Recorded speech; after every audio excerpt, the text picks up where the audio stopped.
Notre cerveau est composé de deux parties. Une partie que l'on appelle le cerveau conscient et une partie que l'on appelle le cerveau non conscient.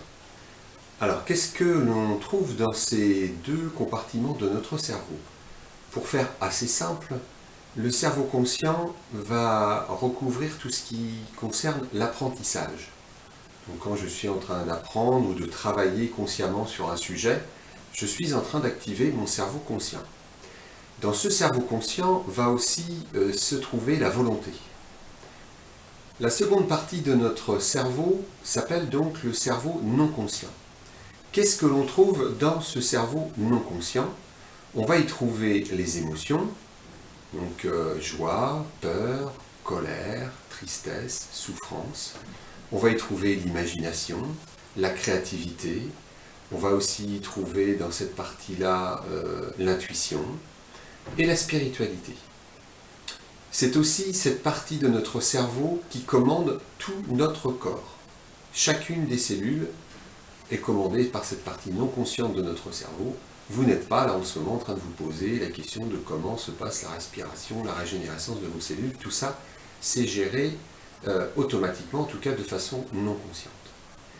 Les deux parties de ce cerveau sont indissociables. Elles nous sont nécessaires pour vivre de façon équilibrée.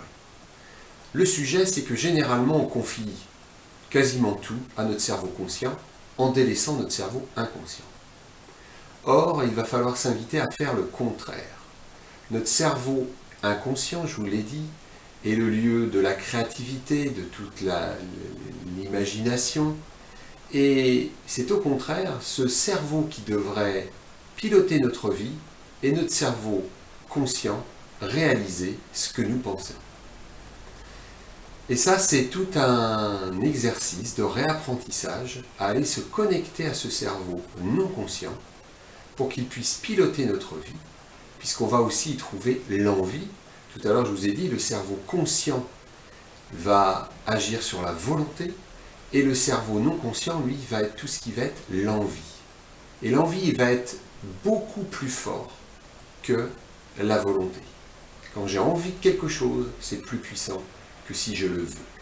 Donc l'exercice, et on verra dans d'autres vidéos comment s'y prendre, eh bien c'est d'aller chercher dans ce cerveau non conscient toutes ces richesses pour qu'ensuite elles puissent se manifester dans notre vie grâce à notre cerveau conscient. Donc deux cerveaux qui sont complémentaires, tous les deux à notre service, mais dont il va falloir apprendre l'usage équilibré pour que dans notre vie, les choses que nous souhaitons vraiment se manifestent.